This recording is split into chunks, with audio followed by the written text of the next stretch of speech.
Hello, everyone. My name is Pastor Dan, and welcome to our podcast. Today, me and Stella are going to dive into the timeless wisdom of Proverbs.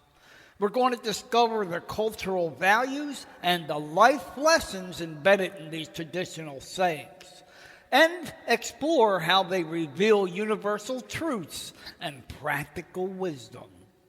The Origins of Proverbs. So let's get started. So, like everybody, we have these certain phrases that just stick with us. Like they almost become a part of who you are. Absolutely. They carry something timeless, don't they? A kind of collective wisdom. Exactly. Okay, in my family, we had this one proverb, or I guess I always thought of it as, something just my grandmother said. But it turns out it's a proper proverb. She always say, many drops make a flood. And for years, man, I thought it was just meant, save your pennies or something like that. And it turns out it's about effort, like consistency. Like if you keep doing small things, they'll snowball into something huge. And that's how it changed how I saw things. I love that. It kind of shows how Proverbs aren't just words. They're frameworks almost. They shape how we approach life. And historically, they were even more critical. Cultures across the world have used these short, striking phrases to ensure traditions and values pass through generations. So, they're basically ancient Twitter threads. Well, in a way, yes. They condensed life lessons into manageable, memorable bites before written language was widespread. You have, say, the Middle Eastern proverbs about patience, or African ones that emphasize community. Yeah. It takes a village. That's one I've seen everywhere. Exactly. And that one has roots in how many traditional societies lived, dependent on each other for survival, education, everything.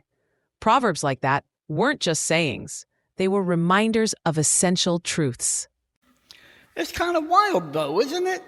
Like, these snippets have traveled through so many cultures, so many years. It makes me feel connected to something way bigger than I am. That's the beauty of it. Proverbs encapsulate shared human experiences, transcending time and geography.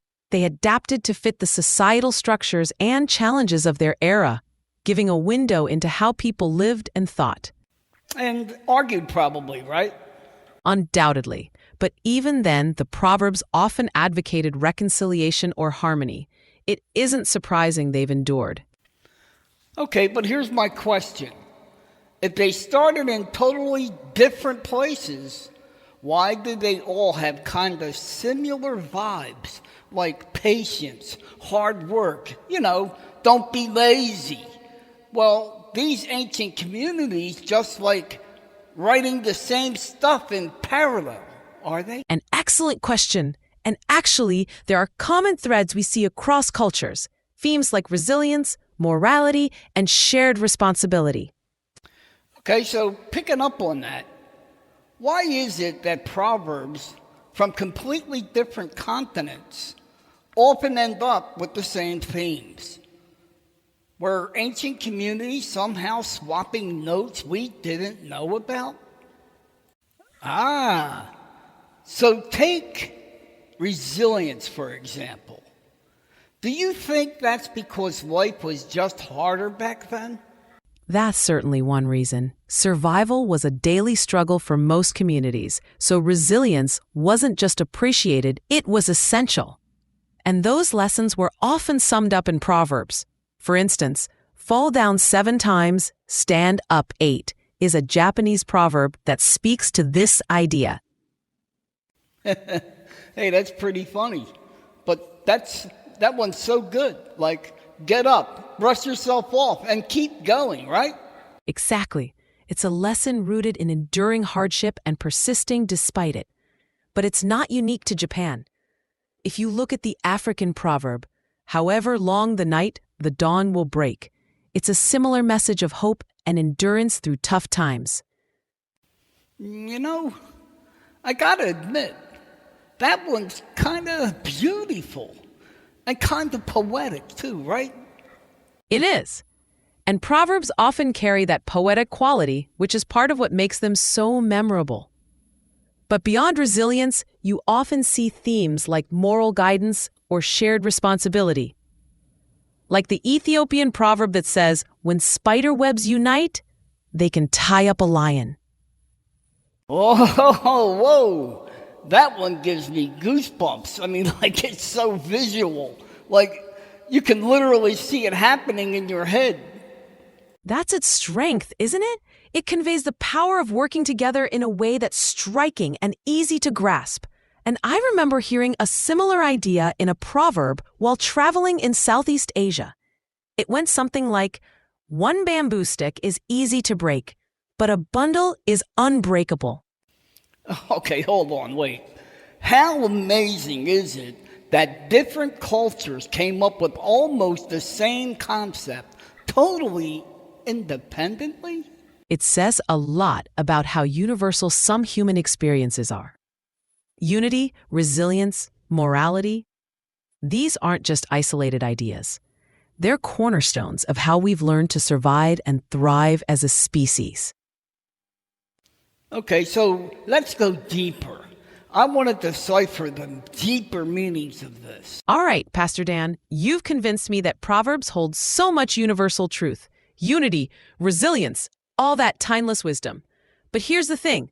Are they still relevant today, or have they become more like outdated cliches? What's your take? The old age debate. I think it really depends on how we choose to interpret them. They carry a lot of wisdom, but they need to be applied with context. I mean, take the early bird catches the worm. It's motivational, sure, but it might not resonate with, say, a night owl. Oh, totally. Or how about curiosity killed the cat? I mean, what's that about? Are they just telling us to stop asking questions? Hey, you know what? That one's often misunderstood. The full version actually goes, curiosity killed the cat, but the satisfaction brought it back. It's not discouraging curiosity, but reminding us to balance curiosity with mindfulness of potential risks. Okay, that's way better. And also, who knew Proverbs came with bonus content? Well, Stella, I'm glad you brought that up, because a lot of them do. But more importantly, Proverbs evolve over time. While some may feel outdated, others can be reinterpreted.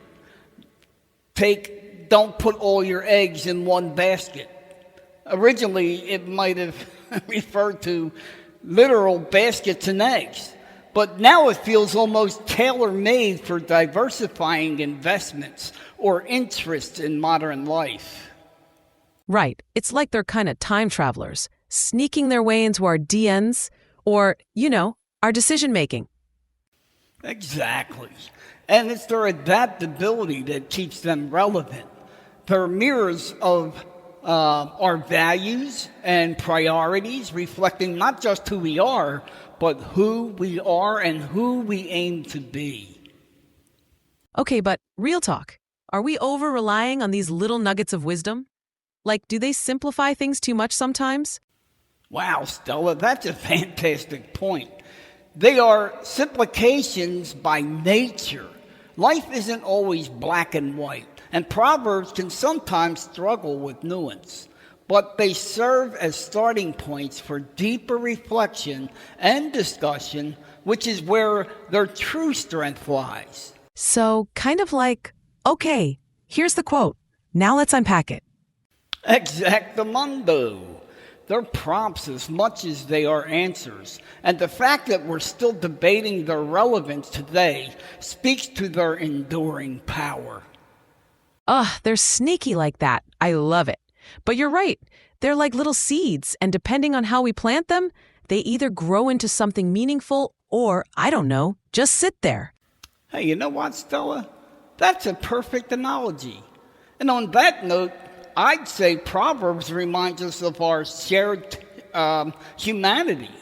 They're little snapshots of wisdom that, whether we agree with them or not, connects us across generations and cultures.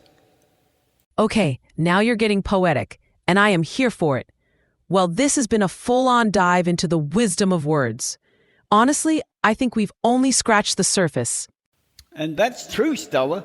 There's so much more to explore, but that's all we've got for today. Now, you know what? It's been fascinating conversation. I want to thank you, Stella.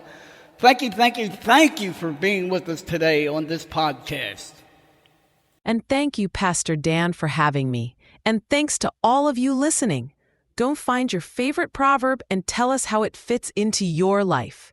God bless all of you till next time.